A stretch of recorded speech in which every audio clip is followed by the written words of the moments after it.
apologize for the delay. We're about to get started.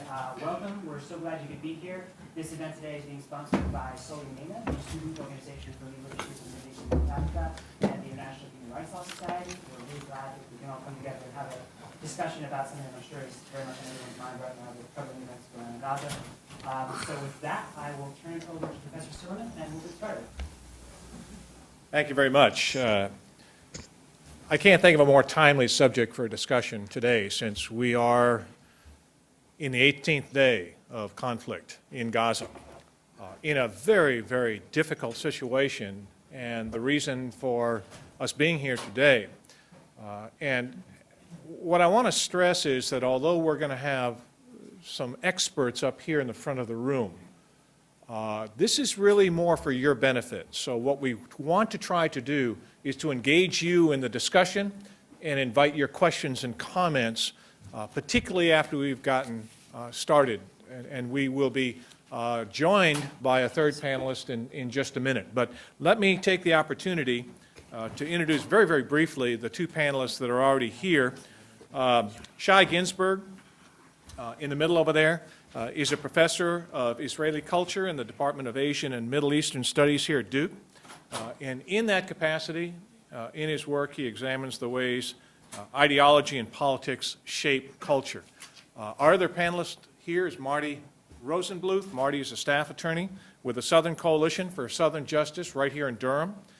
Prior to his work with the Southern Coalition, he was a country specialist for Israel, the occupied territories, and the Palestinian Authority for Amnesty International USA for over a dozen years.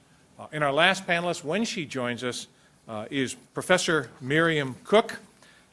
She is a professor of modern Arabic literature and culture, and also a education director for the Duke Islamic Studies Center.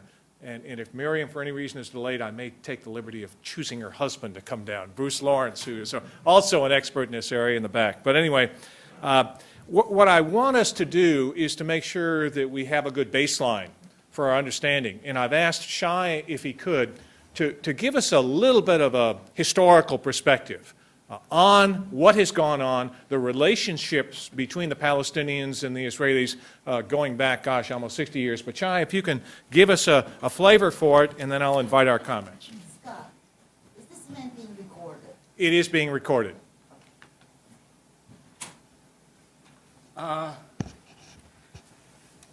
Thank you for organizing this panel. I think it's of the utmost importance that we will have such panels as events take place on the ground and not wait for, as academics are prone to do, for a couple of decades before we examine them. Let me begin with a little bit of background. The area of the Gaza Strip is about 145 square miles. In comparison, the area of Durham County is 298 square miles, more than 2 times the size of the Gaza Strip. In that area, in 2005, that's the latest number I could find, the population is 1 million and 1.5 million, more than Durham, Chapel Hill, Cary, and Raleigh combined. That means that the population density in the Strip is among the highest in the world. As for historical background, on November 29, 1947, the UN Assembly has decided to divide Palestine and to establish 2 states, side by side, a Palestinian state and a Jewish state. The war that has erupted on the morning of that decision has lasted for more than 2 years, and at its end, ceasefire lines were determined between the warring parties. The warring parties were not necessarily Jews and Palestinian Arabs as is today, but mainly the Jewish state, State of Israel, and the Arab states. The ceasefire lines, which we see here, determine what we call today the occupied, in international law, the occupied territories and the Gaza Strip. Okay, the Gaza Strip was not did not exist as such prior to the ceasefire agreement from May of '49. In '67, doing a very quick fast forward, in '67, between June 5th and 11th, a war has erupted between Israel and its Arab neighbors. During that war, Israel took over the Gaza Strip, Judea and Samaria, the Sinai Peninsula, and the Golan Heights. Now,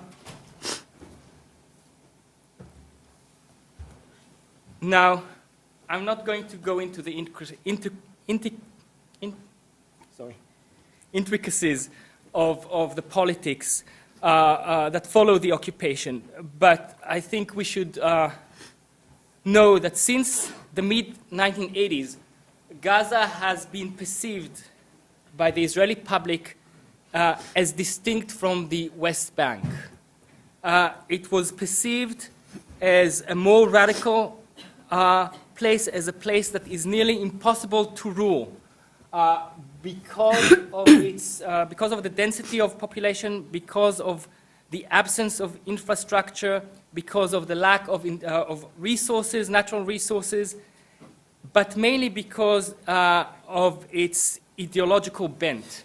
It was perceived to be much more radical, both in nationalist terms and in Muslim terms. Hence, from the mid-1980s, the Israeli left has begun to espouse the slogan of Gaza first. That means that the Israeli government should hand over the Gaza Strip to the Palestinians as a gesture of goodwill and as an opening move in negotiation over the peaceful resolution of the Israeli-Palestinian conflict. That formula has been rejected by the Israeli right until 2004.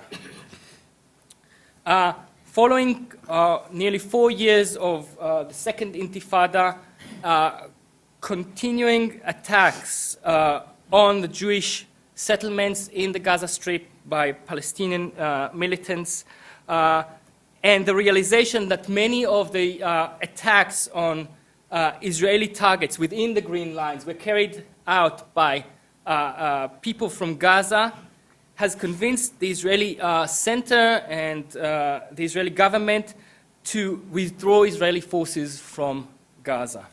And Sharon has come up with the idea of the unilateral withdrawal.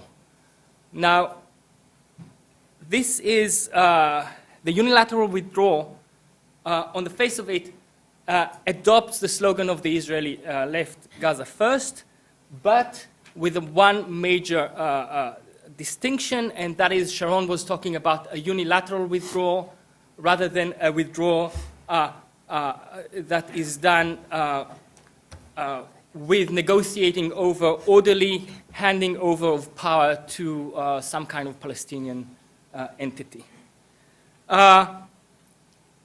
Israel has completed its withdrawal in September of 2005, and I think that that is where the story of this war begins to emerge.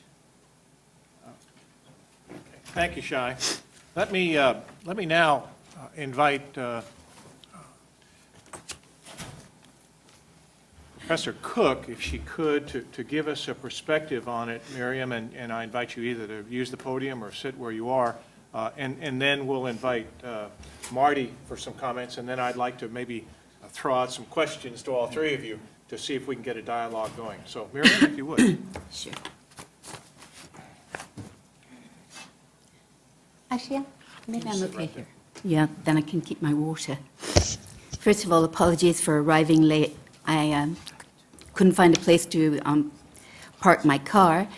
Secondly, I would like to thank Scott for inviting me with both Shai and Marty, both of whom I deeply respect, and so I think this hopefully will be a very productive discussion today. I have a colleague and a friend from Gaza called Saeed Abdel Wahid, a professor at the recently bombed Azhar University in Gaza City. He was a Fulbright scholar at Duke in 2001. Since December the 27th, the first day of the Israeli offensive, he has been keeping a daily blog. Despite electricity cuts, he keeps writing, using a small generator to power his laptop. My priority, he wrote yesterday to someone who had asked how he could continue to blog under such impossible circumstances, is to catch any opportunity to contact the world. I dread opening his emails, but know that I must, even if all I can do is to scream silently. This morning's missive begins, "It was a bloody night," with another Israeli ground offensive. It started at about 1:30 a.m. and went on to 6:45. It was on our neighborhood again. In addition to their tanks and helicopters, they used phosphorus bombs that lit the whole area. Saeed and his wife and 4 children could have left Gaza long ago, whenever they wanted, but they didn't. They stayed because Gaza is their home. There's a word you need to learn, sumud, S-U-M-U-D, sumud. It's a word that has inspired and shaped the Palestinian resistance from 1967 until today. It means staying put. It means standing firm on one's land. It's a word that Palestinians learn after Mama and Dada. Sumud announces unflagging resistance to occupation no matter the cost, and a total refusal of defeat as long as any Palestinian remain alive on the land he or she considers to be theirs. Those who practice Sumud are Samidun. They're the heroes of the Palestinian Revolution. In the face of the enemy, all men, women, and children, whatever their internal differences, are Samidun. They are united, and wrapped in the bloody shrouds, the Samidun become martyrs whose deaths must be avenged.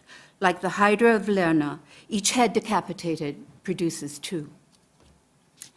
Commentators like the Israeli economist Bernie Avishai, Bernie was here a couple of years ago for 2 years, are right when they say that no military victory is possible in this grotesque scenario, only a hecatomb. Palestinians may criticize leaders like Yasser Arafat, Mahmoud Abbas, and Ismail Haniyeh, but when these leaders are attacked, the people unite behind them because they have become Samidun. Things looked good for Gazans in August 2005 when 8,000 Israeli settlers in Gaza were dragged out of their houses, kicking and screaming. 4 months later, Hamas was elected to lead the Gazans. The elections were free and fair and promoted by the US government that immediately and ironically protested the results. The uncompromising rhetoric of the Islamist leaders, however, incurred the wrath of the Israeli government and its supporters. Economic sanctions were imposed, tax revenues and foreign aid withheld, the borders were closed often, and Gaza was thrown into a humanitarian crisis with some people subsisting on less than $2 a day. It was clear that it was the people who were paying the price and not the leaders. But the Israeli offensive is changing that dynamic. Like Saddam Hussein during and after the Gulf War, Hamas is garnering kudos for standing up to the greatest power in the region, Israel, with its world's only superpower backing. They're the new Samidun. They're becoming the emblematic Palestinian with whom much of the world sympathizes. It matters little that there have been few supporters for Hamas thus far. The longer these attacks continue, and the targeted are Hamas-led Gazans, the narrower will the gap between the leaders and the led become. We are all Palestinians. But what do we know of the toll Palestinians are paying in Gaza? Virtually nothing. Why? Because since December, the Israeli government has not allowed the international media access to Gaza. But Al Jazeera is there, and so is Al Arabiya. And so day after brutal day, images of tiny mutilated corpses have filled television screens and homes from Jakarta to Rabat. Around the world, viewers have watched the Israelis bomb homes, UN schools and relief agencies, hospitals, mosques, and the Azhar University. They're not buying the Israeli PR that in attacking Hamas, it is fighting the war against terrorism in the region. And here in America, the mainstream media do not cover the demonstrations that have filled the streets of capitals around the world. Such silence on the part of the media marks their complicity in the crimes. On this, the 18th consecutive day of aerial bombing and now ground offensive, the number of Palestinian civilian deaths continues to rise. The latest numbers stand at more than 900 dead and 4,000 injured. More than 280 children have died, and approximately 1,480 have been injured. According to UN sources, close to a third of the dead and one-fourth of the injured are children. Since we are in a law school, I call on you now, I call on the Duke community to join the growing chorus of people around the world calling for the establishment of an international tribunal that will bring to justice those responsible for perpetrating these crimes against humanity. Thank you, Miriam. Marty, let me invite your comments now. Bud. I'm never quite sure what to say in forums like this. I mean, the Israeli-Palestinian conflict, even if you just took the international law aspects of it, could very easily be a semester level course, or even longer. And I was going through my notes trying to figure out what I wanted to say.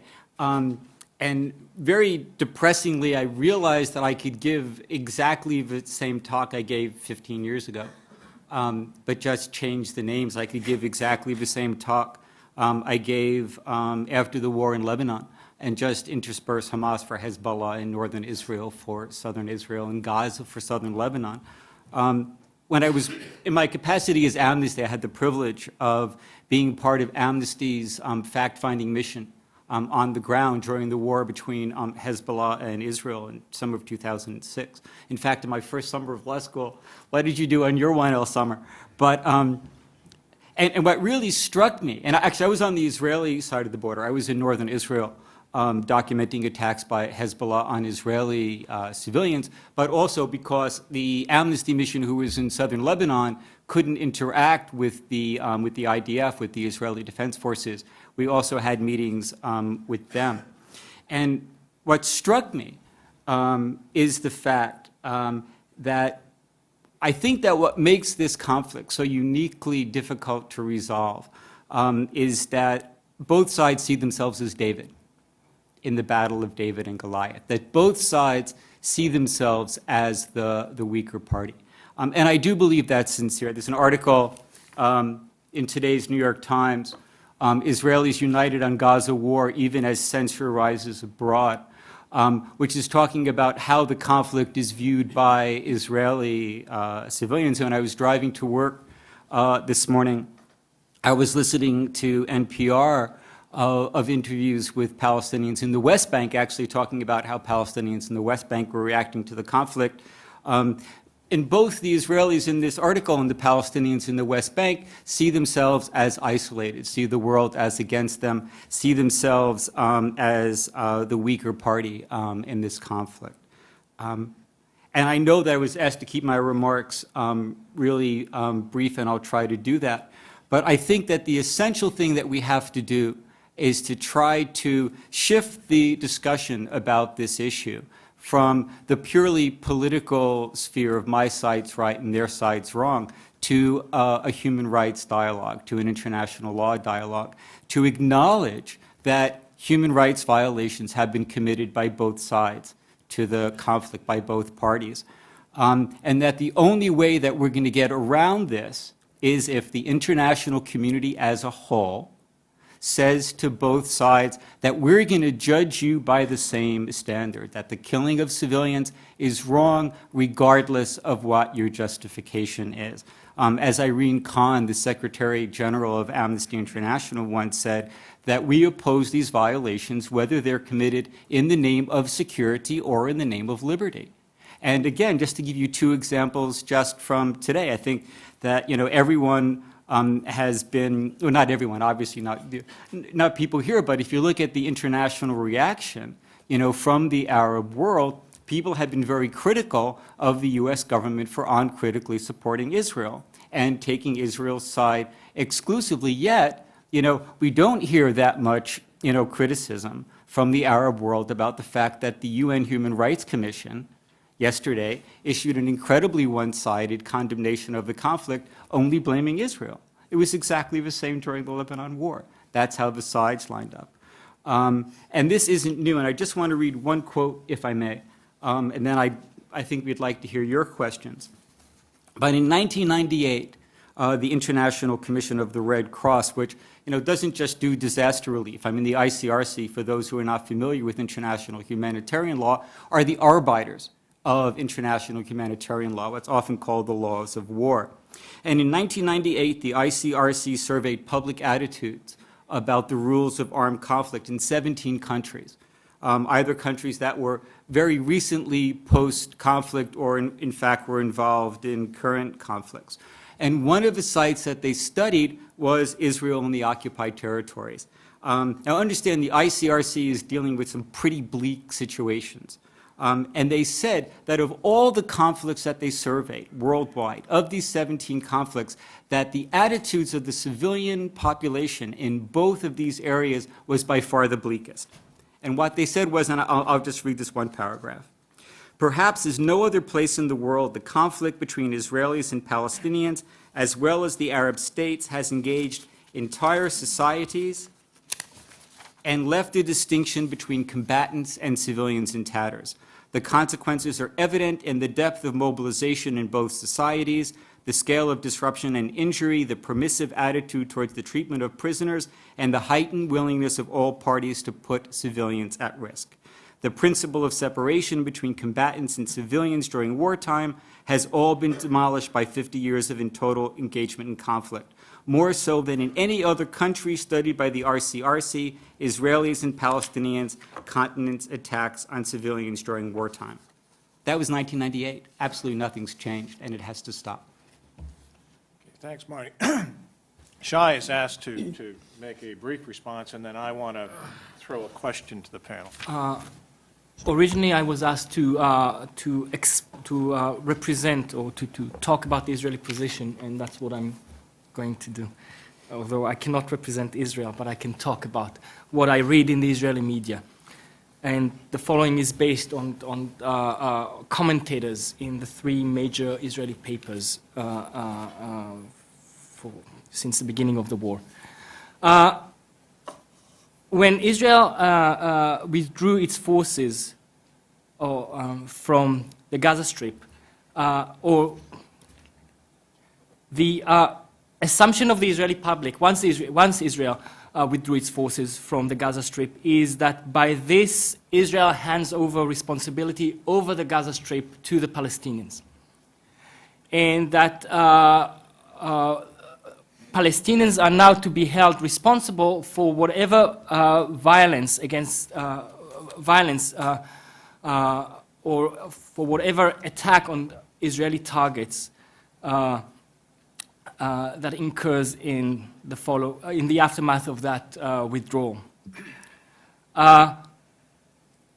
Israel has seen the election of the Hamas, or the victory of the Hamas in the Palestinian election, and then the coup d'etat that took place in Gaza, as an indication of the Palestinian unwillingness to engage in constructive dialogue over a peaceful resolution of the conflict.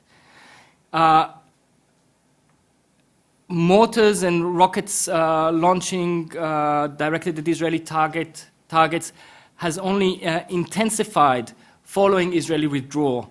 And it has now reached, I cannot reach it, but Ashdod and Kiryat Gat. Israel's greatest fear is that the Palestinians will manage to hit Tel Aviv, which is the economic and cultural center of the Israeli state. In 2006, that's in June 2006, is an important date in the Israeli psyche in the history of that conflict. Palestinian militants have kidnapped the Israeli soldier Gilad Shalit. Following that kidnapping, Israel has launched a military operation in the Gaza Strip. We don't remember that operation because a few days later, Hezbollah has kidnapped 2 Israeli soldiers, and Israel has launched a much more massive attack against Hezbollah in Lebanon. In fact, this round, this latest round of violence is just one round in an ongoing exchange of fire between the Israelis and the Palestinians. After a few months of military incursion, the Israelis and the Palestinians and Hamas have agreed on a ceasefire that has expired in December, in this past December. As far as the Israeli are concerned, Hamas is to be blamed for targeting the Israeli cities that border on the Gaza Strip, and by targeting civilians. There has been a massive outcry against the Israeli government's failure to retaliate against Hamas following these mortars and rocket attacks on Israeli cities. Now, the current conflict, or the current round of the conflict, is perceived by the Israeli commentators between two events. The past event of the Lebanon war, of the debacle in Lebanon, and the Israeli government and the Israeli army are doing everything in their power not to repeat that debacle. And the war is planned in detail in order to avoid such repetition. And the second event is a future event, is the coming election in Israel. And all commentators agree that,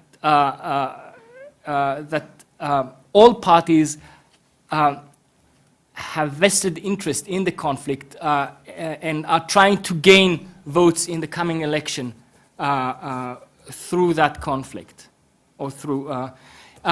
In particular, commentators have noted that the Labour Party and Kadima have gained significantly from that conflict. If prior to this round of violence, the Likud party was leading in polls, now there's a stalemate between the left bloc, the Labour Party and Kadima, and the right-wing bloc. The goals of the military operation in Gaza are, as were published in the Israeli press, are limited. It's stopping rocket attacks and other terrorist activities against Israeli civilian targets, undermining Hamas rule in Gaza, though not toppling Hamas, avoiding a humanitarian crisis, enhancing the chances of Gilad Shalit's release. Barak, who serves now as the Minister of Defense, would like to change the reality in the south. Olmert, so it is reported repeatedly, would like to bring about the collapse of Hamas rule in Gaza. Most commentators agree that the last goal is unrealistic. Most commentators agree that no matter what military gains there are on the ground, the political outcome would be international and Israeli recognition in Hamas rule in Gaza.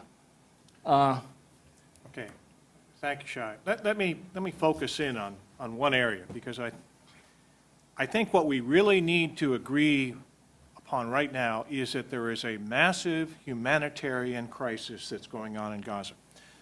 And the politics of the dispute that go all the way back to 1948 are far beyond the scope of today's panel. But much has been said about violations of the law of war and of human rights. And let me suggest that in trying to keep us balanced and not take a pro-Israeli or pro-Palestinian view, that I want to ask a couple of questions, and then I want to invite our students to join us.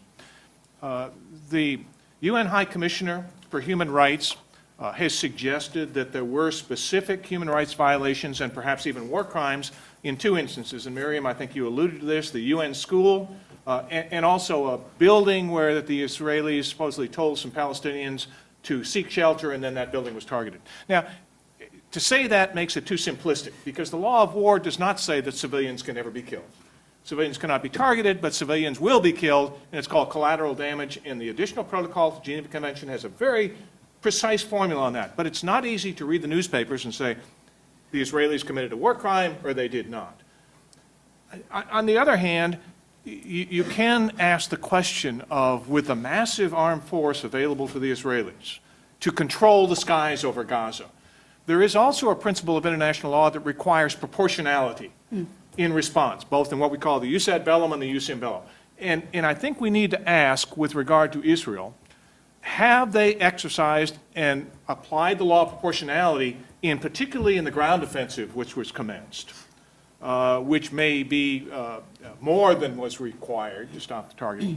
And on the other hand, do we have justification for saying that the Hamas militants, in sending rockets into Israel that are very crude, unsophisticated, that are incapable of targeting, is that in itself a war crime? In other words, Marty, I think you suggested, do you have war crimes alleged on both sides? And if that's the case, how do we stop that and stop the suffering? So let me ask for a brief response, and then I want to open it up to the panel. And I think that to say that the laws of war are limited to proportionality is way too simplistic, because I think there are other principles of international law which also apply. And I actually think that you can divide the way international humanitarian law is conceived into three distinct principles. There is some overlap, but proportionality, necessity, and distinction. And to deal with Hamas first, because I think that analysis is a bit more simple.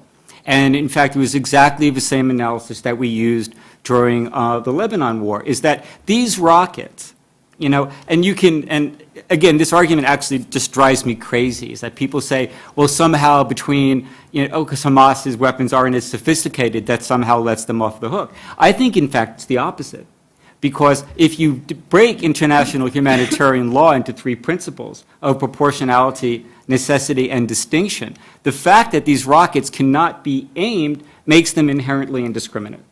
So their use in an area where there are civilians makes it automatically, de facto, de jure, a war crime, because you're targeting civilians regardless of how you want to cut it. Let me finish my analysis, because I think it's important to follow up, because you can't look at it in a vacuum. So if you're going to target civilians, and again, and I apologize for being glib, but the other argument, I spent not as much as I used to when I was doing the amnesty position full time, but the other argument I hear most of the time is well, most of these, weapons miss and not that many Israelis have been killed. Well, you do not get human rights brownie points for bad aim. And having been in northern Israel during the war, and having been jumping into bomb shelters every 10 minutes when the Hezbollah rockets came through, the fact that the weapons are indiscriminate and often missed is not very comforting. Now, having said that, Israel also is under the same obligation, and this is the problem I have with what the Israelis are doing in Gaza, is that there's no way, with the massive amount of firepower that they're using, that they can discriminate between civilian and military targets.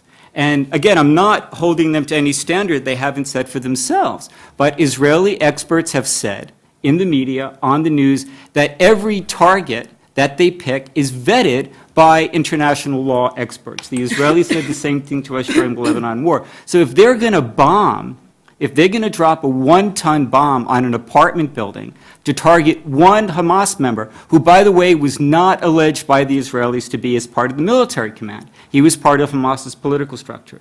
So if you're going to drop a 1-ton bomb on an apartment building, knowing for a fact that civilians are going to get killed, that is not collateral damage.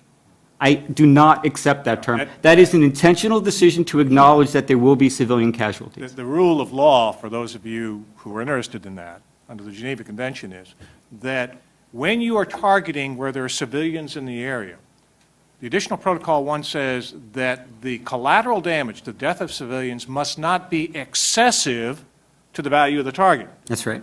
And that is basically looked upon as a test. So, yes, civilians die. If the United States were to go after Osama bin Laden, and at the cost of 100 civilians, the matrix under the law might justify that, even though it would cause an uproar. So I want to suggest that Marty and I could probably debate back and forth. This is a complex area, but again, let me open it up. Can I ask the audience a question? Wait a minute. Let me get Miriam and Shai in here, and then I want to get to the audience here. let me just quickly respond in a simplistic way to you and to say that proportionality, I think, is not too simplistic. I think there is a growing sense in the international community, but also in Israel, that the policies that have targeted Palestinians over the past decades are, one can consider them to be ethnic cleansing. So I think that proportionality is absolutely central to the debate that is going on now. I'd like to also comment briefly on what Scott asked, and that is not to go back, because I think we can't. We can't find a beginning or an origin to any part of this 60-year war. I taught a course a few years ago with a professor from the Hebrew University, and she suggested on the conflict, and she suggested that we start with the Bible, and I didn't understand what that meant, but I do now. And so we could, if we were her, we could go back to the Bible. We could go back to Theodor Herzl, Alt-Neuland, 48, 67, 82. I mean, all these dates, each one has its own kind of logic that compels one to go back. And I think we can't do this anymore. And I think what's going on in Gaza today is not like anything that we've seen before. I think that this is, going back to the term proportionality, this is way beyond anything that we've seen. The 6 Days War, it was 6 days. The 73, I mean, just think of all the confrontations until now. There has never been this arrogant refusal to abide by the law of the rule of law. Okay, Shai? Now I change hats and I'm no longer talking about the Israeli media, but of my own opinion of the situation. I admire the noble sentiment that have led Miriam to ask for an international tribunal and Marty to suggest that the only resolution of the conflict would come through international humanitarian law. But I do not believe that would be the case. There is no humanitarian resolution of the conflict. The resolution could only be political. There's no just resolution to the conflict. Whatever resolution will be achieved, and I do hope that a resolution to the conflict will be achieved, whatever resolution would leave many people dissatisfied and convinced that their justice was not carried out. The question is not whether we could. I think that the suggestion of an international tribunal would be disastrous. I think it would be counterproductive. I think that the only way would be to talk to the current leadership on both sides and force them, convince them to talk to each other. Threatening them with international trial would not do the job, I'm afraid. Although I wish we could try everyone we suspect of violation of international law. And it may be that, obviously, it's a complex issue. We could get into right of return, we could get into the wall, we could get into a lot of issues, but I want to stay focused on this and suggest that there is room for a debate in the international community on law of armed conflict. But I want to invite your comments and your thoughts on this. John. I would just like to make 3 comments. Let me just explain that I do know the region. By the way, this is Professor John Dugard, for those of you who are not familiar with it. I do know the region well. For the past 7 years, I've been a special rapporteur on the human rights situation in the occupied Palestinian territory to the Human Rights Council. And I was required to visit the region twice a year from 2001 to 2008. So I do have some personal experience of the situation. I would like to make 3 comments. First of all, I came in a bit late, and if I say something that has already been said, I apologize. it's very clear that Gaza remains occupied territory, that when the Israeli forces withdrew in 2005, Gaza did not cease to be an occupied territory. Israel remained in effective control, and that is the test laid down by international law. All states accepted, even the United States. The United States have been very silent on the status of Gaza because they realize that under international law, Gaza remains an occupied territory. Secondly, that has certain consequences. In humanitarian terms, Israel is required as occupying power to refrain from collective punishment and to ensure that the people of Gaza receive proper health care and education, and that their welfare is generally taken care of.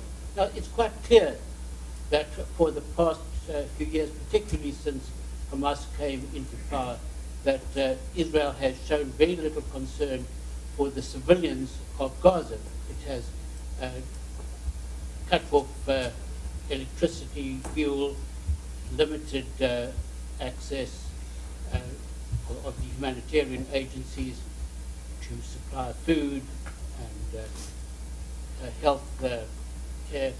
So I don't really think that Israel's past record indicates that Israel is particularly concerned about the civilians of Gaza. So I now find it very difficult to understand that Israel insists that it is seriously concerned about the civilians of Gaza. Its past record simply doesn't support that.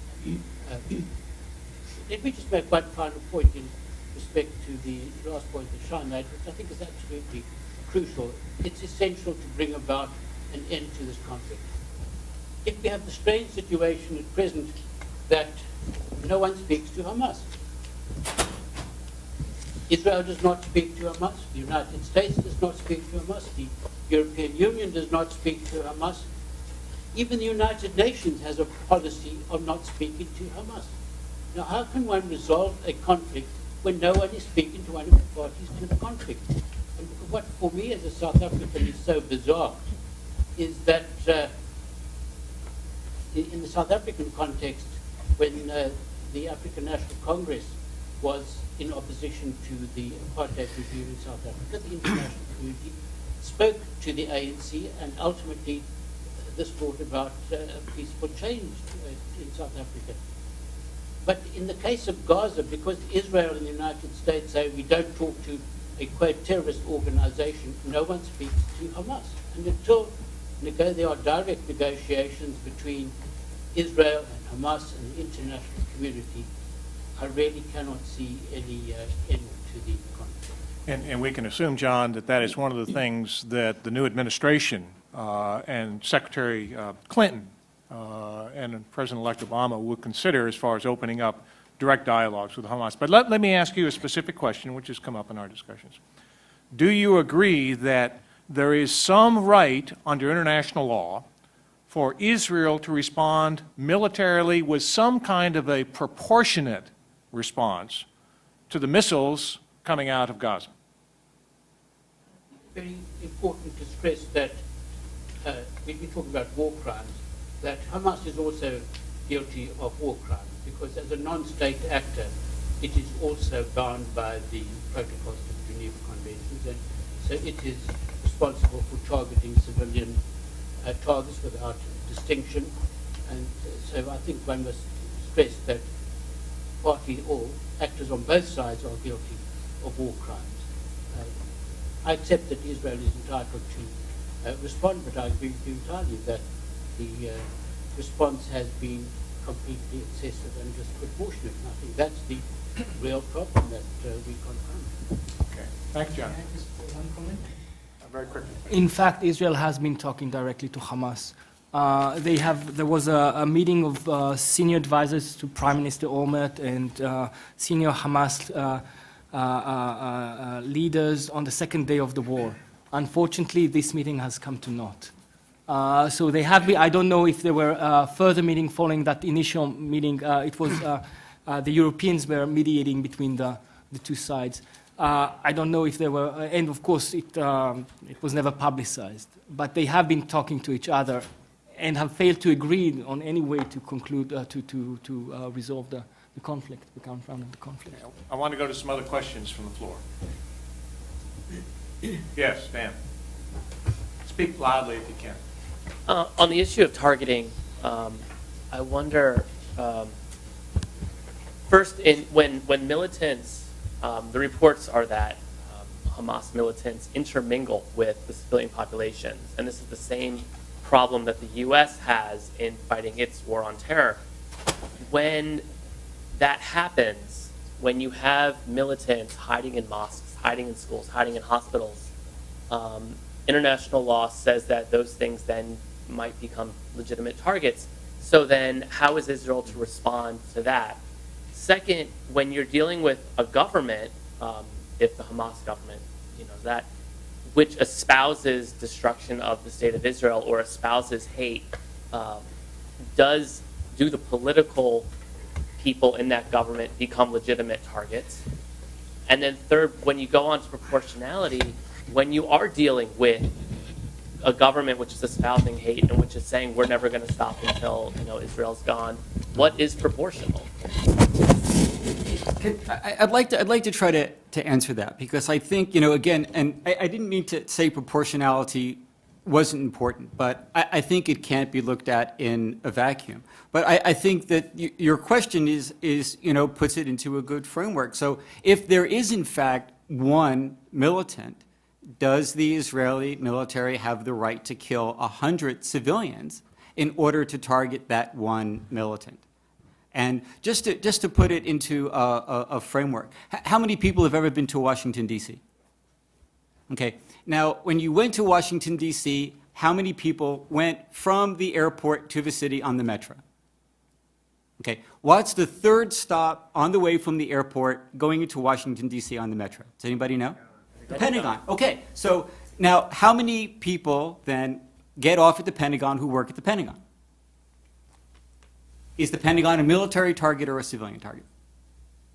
So, and based on your question, okay, Israel has now sent its reserve troops into Gaza. So assuming, and they don't, but assuming that Hamas had the technology to have a pinpoint attack on an Israeli apartment building, and they knew that the commander of one of the Israeli reserve units lived in a certain apartment building. Based on the logic that the Israelis are using in Gaza for targeting Hamas activists, okay, if you say that's okay, then Hamas should have the right to blow up an apartment building in Tel Aviv to target the reserve commander. Okay, that's why the principles of international humanitarian law have to be used uniformly and across the board. You can't do it selectively. You can't say, well, it's okay for us to put civilians at risk, but it's not okay for the other side to do so.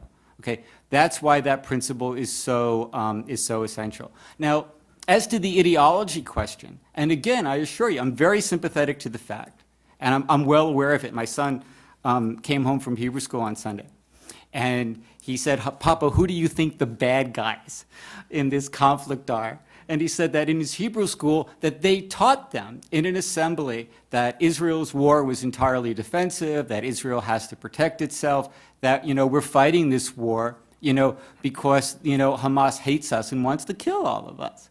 It's a separate discussion I have to have with the Hebrew school. We won't go there for now. But, at the same time, people who are on the pro-Israel side have to understand that, Palestinians have exactly the same fears, that they fear that Israel is not just trying to defeat Hamas militarily, but is trying to wipe Palestinians off the map, that is trying to destroy the Palestinian identity. Now, under international humanitarian law, there's nothing in the Geneva Conventions that I've seen that talks about the ideology of the other side. It's the tactics and the strategy and the practices that they're doing that matter.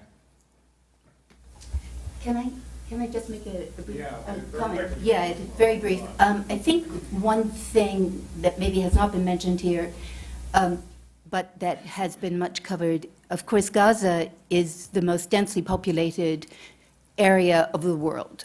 And so it is very easy to make an argument that Hamas is hiding among the population. They're actually existing among the population.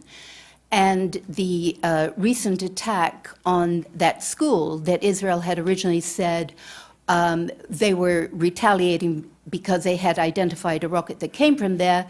Yesterday on the news, just on the by, oh yeah, that was a misfired rocket. So, you know, there are huge problems with that argument. Let me also just say that it seems to me that this panel is sort of bending over backwards to defend Israel. You know, we're trying to be fair here. But I don't think that that we should, because and this is something that Obama has actually said, and that is no more blank checks to Israel. And I'm afraid that until now, Israel has had a blank check to do what it likes. It has not had, it's done things to the Palestinians with impunity. The settlements, we didn't even talk about that, but the 8,000 settlers that were dragged kicking and screaming out of their homes in 2006, we heard about, we saw a lot. Did we see the twice the number of settlers that were taking over in the West Bank? No, we didn't. Well, let me suggest, I don't think anyone is trying to defend Israel nor to defend Hamas. I think the agreement is that there are violations of international law on both sides, and I think we need to lay that out there. But let me take another couple of questions from the audience. Yeah, I just wanted to address the claims that there are, terrorists hiding everywhere in Gaza, or fighters hiding everywhere. What is the source of those in most of these cases?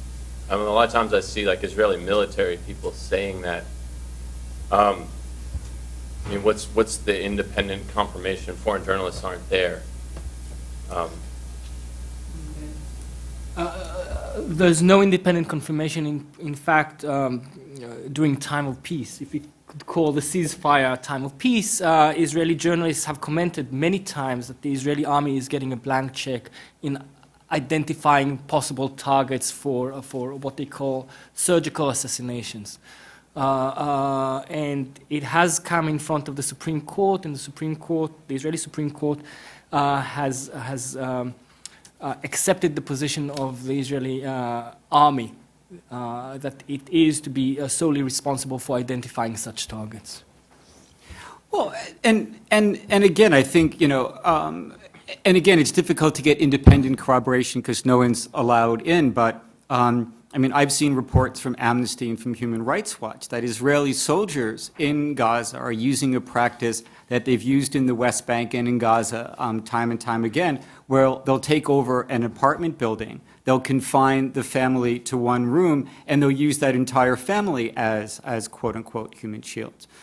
So the human shield, is not just occurring on one side. But I think Miriam actually made an important point, is that if you have a place as densely populated as Gaza, how can militants physically separate themselves? Is that even possible in that certain conflict? And again, Professor Silliman talked about the additional protocols to the Geneva Convention. The Geneva Convention is very, very clear. The additional protocols are very, very clear on that the fact that one side violates the principle of distinction, the separation, does not alleviate, does not lift from the other side its obligations to observe the convention. So Israel can't claim, again, the fact that I hate to pick on Alan Dershowitz, but the guy just drives me batty with some of the claims that he makes. He said in a radio interview I heard that, well, if there was a bank robber, that was robbing a bank and he was holding a civilian as human shield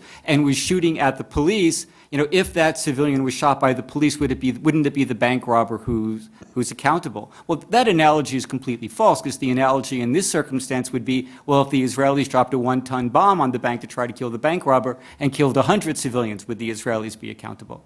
So the fact that there are human shields does not make it okay for Israel to use that as carte blanche to do whatever they want in the Gaza Strip. and this is what we see time and time again, is that they just automatically, as a knee-jerk reaction, say, well, the Palestinians are using civilians as a human shield, therefore whatever we do doesn't matter. So that argument doesn't really hold water. Let me take one more question, because we're almost out of time. Is there any international law? Speak up, please. Is there any international law that addresses the fact that this is a cage, Gaza is a cage, and notwithstanding Samud, people have nowhere to go? Well, I think this is kind of what both Marty and Miriam were suggesting, is the principles of international law, law of armed war, necessity, proportionality, discrimination, apply. It is easy to read them in international law, very hard to apply, and basically the onus is on the targeting commander to make these decisions. And the evaluation comes afterwards, and that's what we're finding with the reports of the High Commissioner, UN High Commissioner. And they may or may not be looked at in some international tribunal. The problem right now, Nayland, is we've got a humanitarian crisis ongoing in that area. And how do you bring it to a close? And whether it be done by the pressure of the United States, whether it be done by the United Nations, and I agree the comment was made, somebody has got to talk to Hamas in a continuing dialogue, because they are the government that was elected democratically in 2006. So there are a lot of things that need to come together for this crisis to end. Ultimately, it may be a political settlement, but the military action is what is most grievous now. Now, we are out of time. Let me appreciate your presence today, but I also very much appreciate the panelists and their views. So join me in thanking them for being here.